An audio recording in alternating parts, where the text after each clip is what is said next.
Focus. There we go. Perfect. Okay. Hi. Welcome to Luna Lavanda. My name is Cielo, and this is my first book review. I'm very boring. Today we're going to be reviewing these three books that I got at Five Below for $5.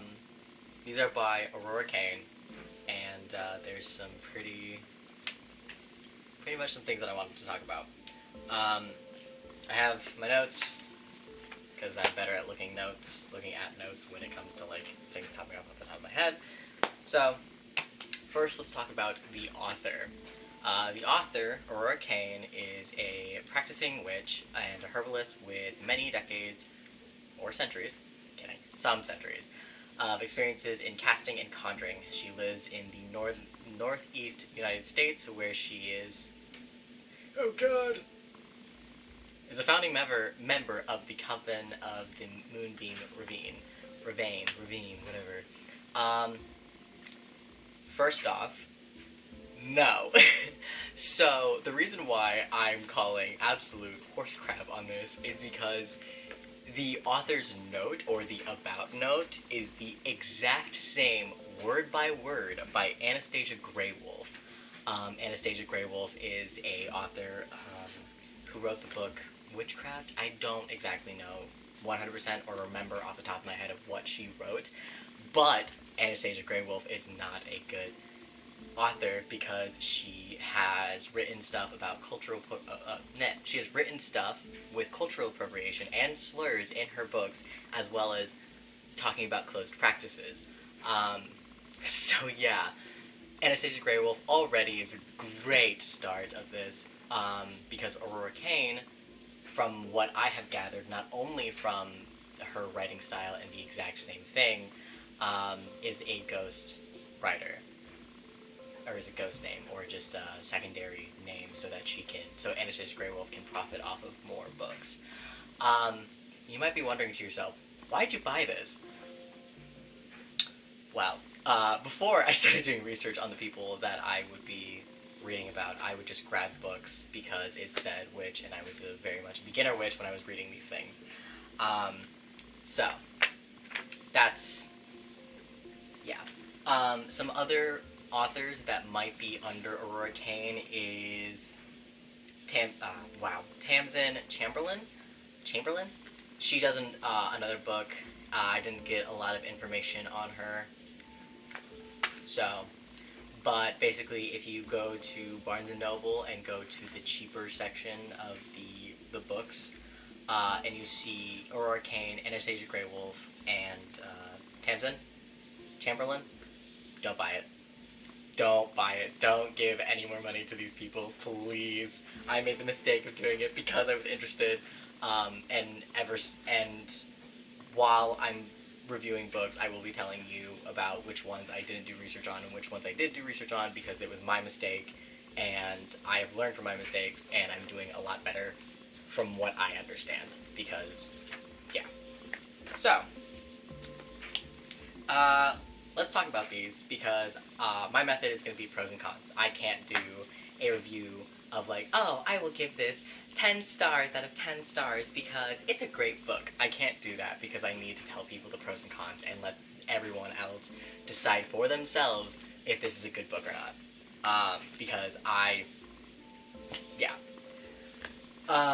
So, first of all, the pros about these books is that they do have really good information, and a lot of the information that you can find can be really good for yourself.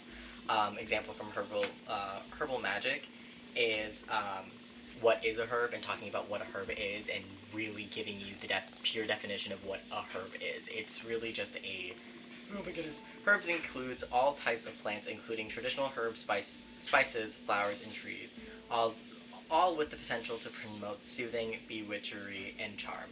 So it does have really good information in this book, these three.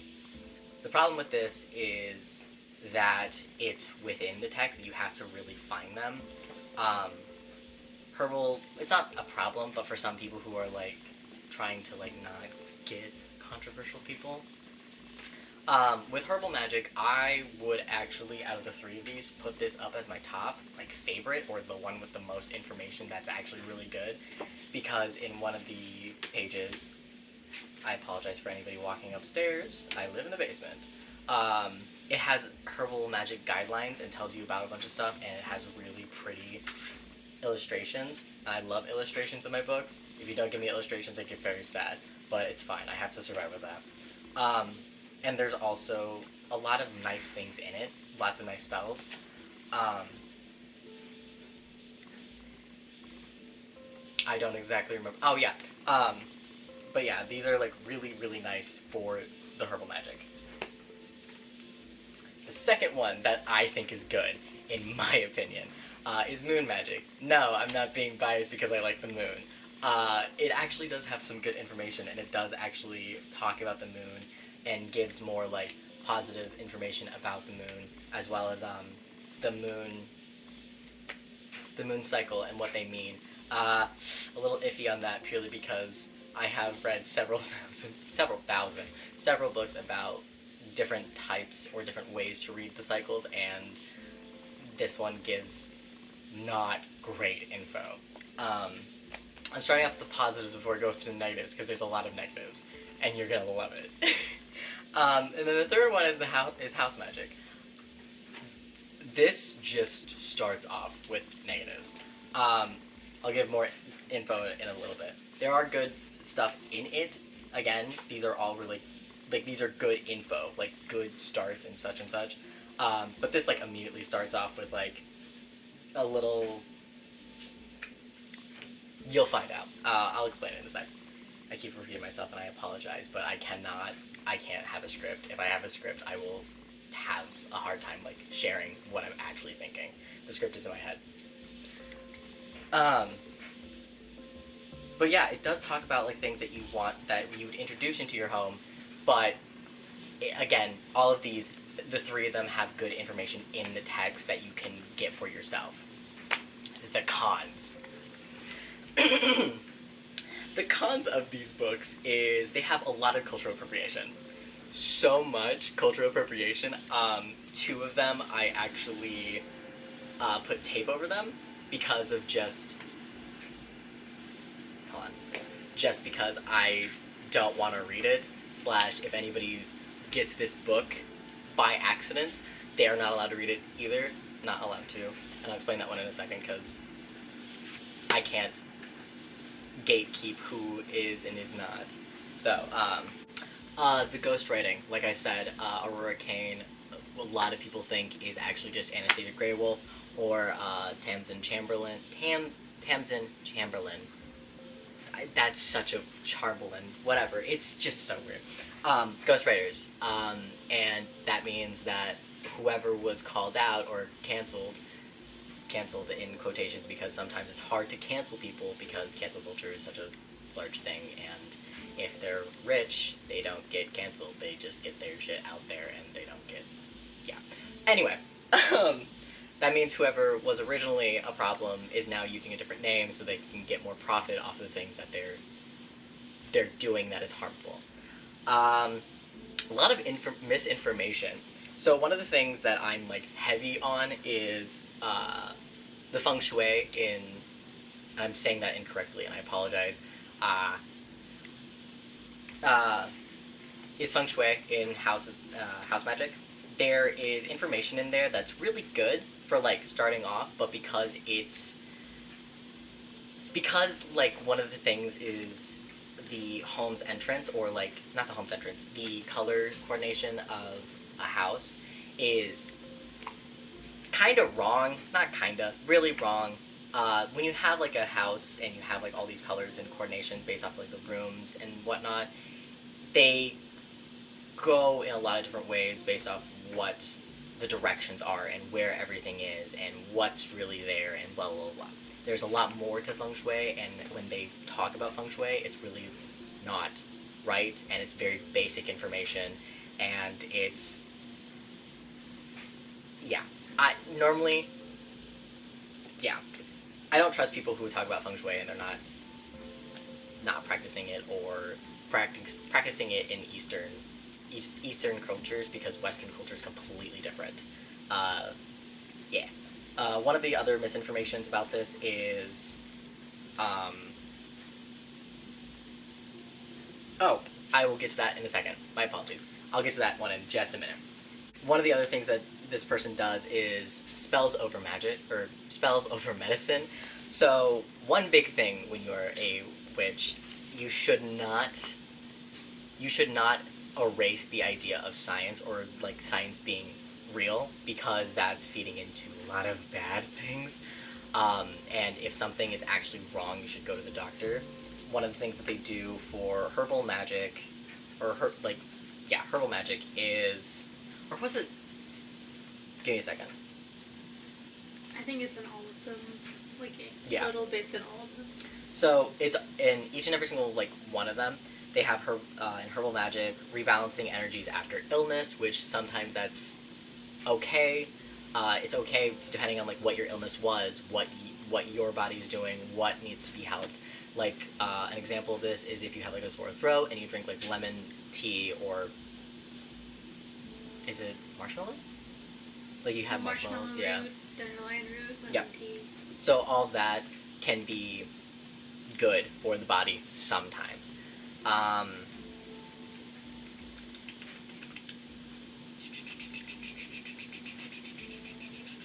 One of the things is in Live, Laugh, Love, Dream, Renew in the house magic is protecting the home from illnesses and harm. That's completely different to XYZ, but it's really, really out there in moon magic. They have one, which I'm gonna say right now is a little bit sensitive, is a weight loss spell. Don't do that. Don't do any of that. You know your body before anybody else does. There is... Oh no, hold on, where is it? Easing aches and pains, and fertile blessings. Technically, you can do fertile blessings if you really want to, but because of how it's doing it, I think it even says, give me 2 seconds. Yeah, it's calling upon the goddesses to help you with the fertility problem. Yeah, no. If it works, good for you. If it doesn't, there's a reason why it's not working. So, one of the other misinformations that they're giving is using old words, or words that you shouldn't be technically calling anyone. For indigenous folks, they're saying Native Americans instead of indigenous to Americas, or the tribe that they're from. This is basically offensive to those who are indigenous, because you're just saying that they're Native Americans, or the I word, because you don't want to respect them at all, and it's a whole thing. One of the things in house magic, they talk about the Hasma. Hamsa. Hamsa. I keep doing that, I'm so sorry. Hamsa, it's a traditional Jewish witchcraft, or in Jewish witchcraft, and you can be found in North Africa and the Middle East. They just talk about how... Double checking. Give me a second. It's a powerful Middle Eastern symbol and protection and guardian against the evil eye and other evil spirits. It can have various meanings in different religion interpretation, but the common thread is protection, and also believes to bestow health, happiness, and luck upon its bearer. The reason why this is a little bit the reason why it has misinformation is because many Jewish folks who practice witchcraft, or Jewish folks that are letting their voice be heard or being louder, is that many Jewish folk are not comfortable with it being used, and the misinformation is that it's not telling anyone that it comes from Jewish witchcraft, or Jewish folks in general. Misinformation in history, again, from the house magic. It talks about the mistletoe, And the mistletoe has like many different stories, but it doesn't talk about like where it originated from or how it's been used, as well as it talks about the Book of Kells, which has been no the Book of is it Kells? No, give me a second. Yeah, the Book of Kells. The Book of Kells has been used very heavily for Christian and Catholic usages, because when the yes, medieval, that's the word I'm looking for. During the medieval era, when Christianity was at its highest, many many things that have been used in Ireland for it to be a part of their craft was stolen, taken, and used in Catholicism because they weren't allowed to practice anything, and the Book of Kells is very apparent with that. You can gross. One of the things that made me uncomfortable and many non-binary folks who aren't being recognized is that in moon magic it mainly points towards feminine power or a more feminine audience, which totally fine. That's fine. Everything about that is fine.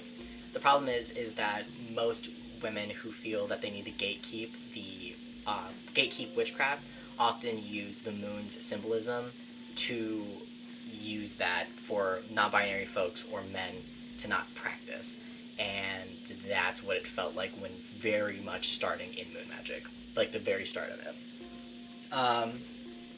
And in, I believe it's house magic and moon magic, they talk about crystals and using them in water.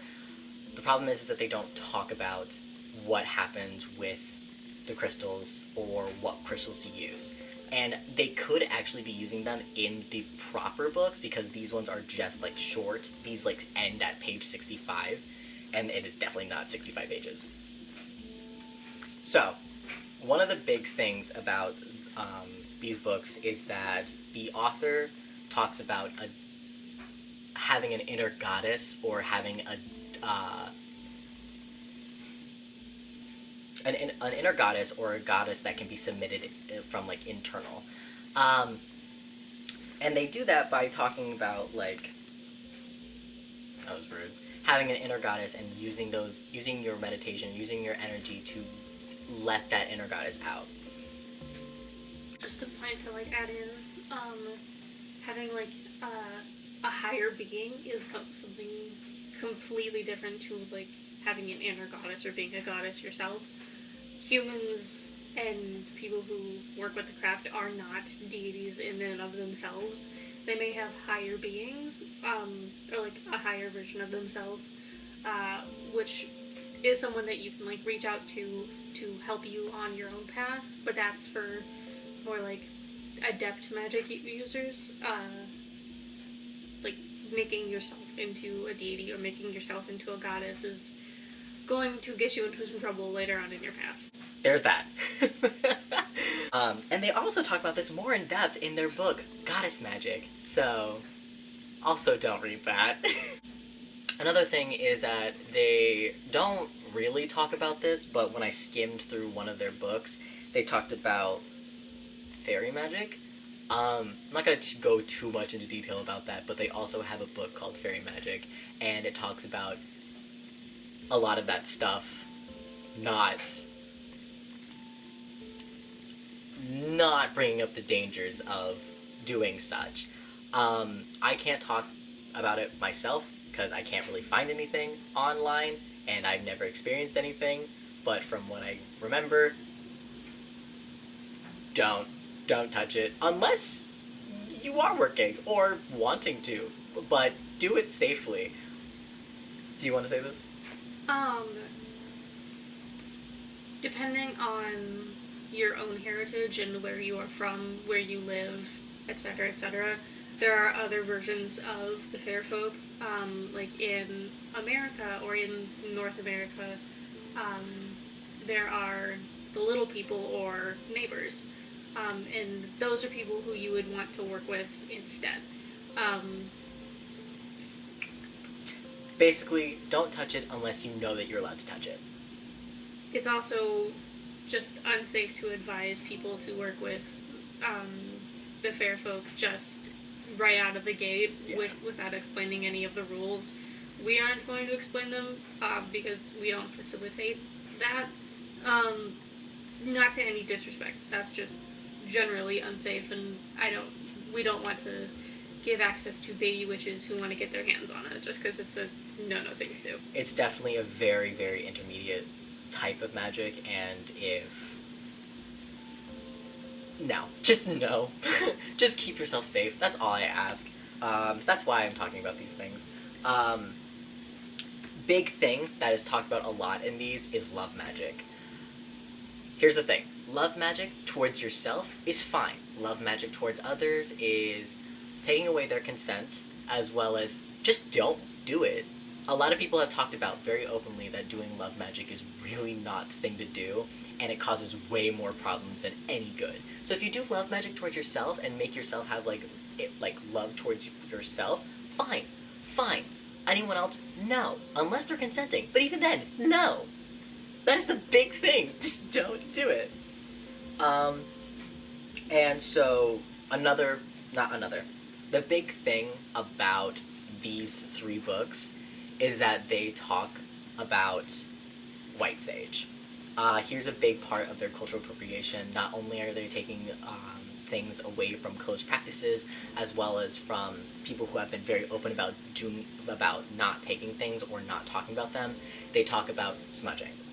Now, before I go into any of this, the reason why I'm talking about this is because a lot of indigenous practices have been illegal forever, ever since anybody who was very, very white walked on to their land, made it illegal for them to be themselves.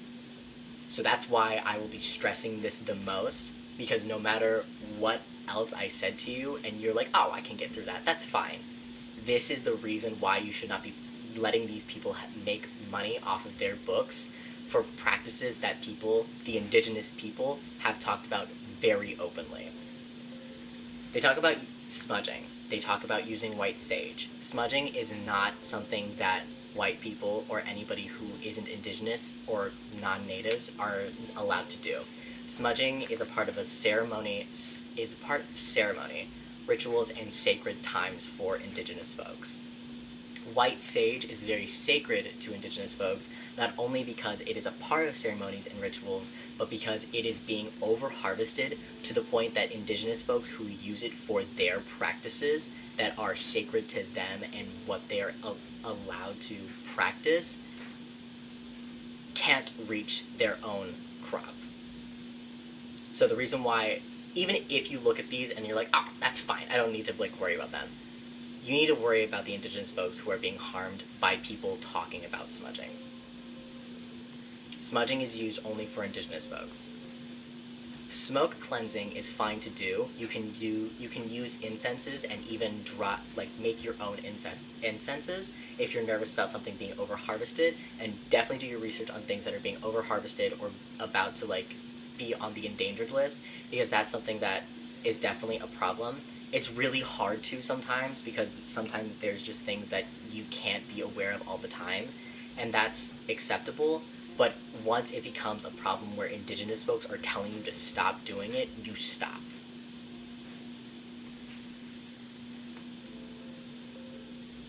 Anyway, so, another one that's talked about that's for me, it was a sign, or not a sign, it was something that I was a little nervous about, was poppet dolls. Poppet dolls are not bad to use. Poppet dolls are actually used in many cultures. The reason why I was nervous about it was because poppet dolls remind me of what dolls can be used in voodoo, and those are closed. But if you are nervous about possibly breaching on to a closed practice, definitely don't do poppet. Don't do anything with poppet dolls if that's something that you're uncomfortable with. Can I cut in? Yeah. There's a good amount of closed practices that employ poppet dolls. If you are looking to use a certain type of doll for any reason, as long as you're being safe about it, look up what parts of magic you are allowed to use and what you can use, and look into those first before you start exploring other ideas. That also involves knowing like what your heritage is and what your ancestry is, because sometimes it is just hard to know what you are and what you aren't allowed to use. And if that's not an option that's like accessible to you and you don't have anything like that, then just look into open practices or things that you can use. Because there's plenty of those too. There's plenty of those, and there's a lot of those that you can definitely use. Just please avoid the closed practices and things that might seem closed. Because if they seem like it, and doing your research on it is really easy. One of the things that I don't like people saying is just Google it, because sometimes Googling it is really just hard to do, because when I was trying to look for the information for the fairy magic, I was able to find the book, but not anything that would explain why not to, or what to say properly for the message to convey that your safety comes first before doing something that you're not sure about. A big thing about these, though, is that from what I've gathered, it definitely does its work based off Wicca. And that's going to be a whole thing I get into later on in life, once I get all the information. So in conclusion, there are so many cons with this book that if you even pick up any of Aurora Kane's books, or Anastasia Grey Wolf, or the other one, why? Why? I made the mistake of grabbing it because it had something that I was interested in, didn't do the research on the author at all, and now I've screwed up. So, The amount of good information in these books, while they are good, so if you have them, you can use like little bits of it, perhaps, but the will have Cielo will have reviews on actually good books that you can use for a lot of these. Did my hand go in frame? no, no, get over there. No, yes, a lot of books that you can find will have a lot better information, and a lot of these are basically iffy. Don't read this. If you find it at like Barnes & Noble or Five Below, don't read it. Don't do it. But yeah, basically, if I missed anything, or you want me to review a different book, or if I've missed anything, please comment. Definitely make it aware that there are certain things that I definitely missed in this book. If there's other books you want me to review, definitely let me know. I already have a bunch of books that I have to review anyway, so that will probably be later on in the line. Yeah. Was this a good journey for me to use these? No. I already had a lot of information. It was just nice to read something over and over again and let me know that I'm just finding the right stuff. Should I be looking in my authors more often? I am. Now. After not. And this was my mistake. So. Yeah. Anything else we want to add on to this? No one is expecting anyone to be perfect in their practices or in what they're doing. And we certainly don't expect perfection out of our audience. We will make mistakes. As long as we acknowledge our mistakes and we don't do it again, it's fine. We will most likely be finding some links later on in the future for endangered species lists for like herbs and stuff, and things that are on protected lists, especially by the North American Tribe Association, I think it's called. No, I think you're right. To find herbs and such that are endangered or are closed. So yeah. Be respectful, be kind, and love yourself. Later.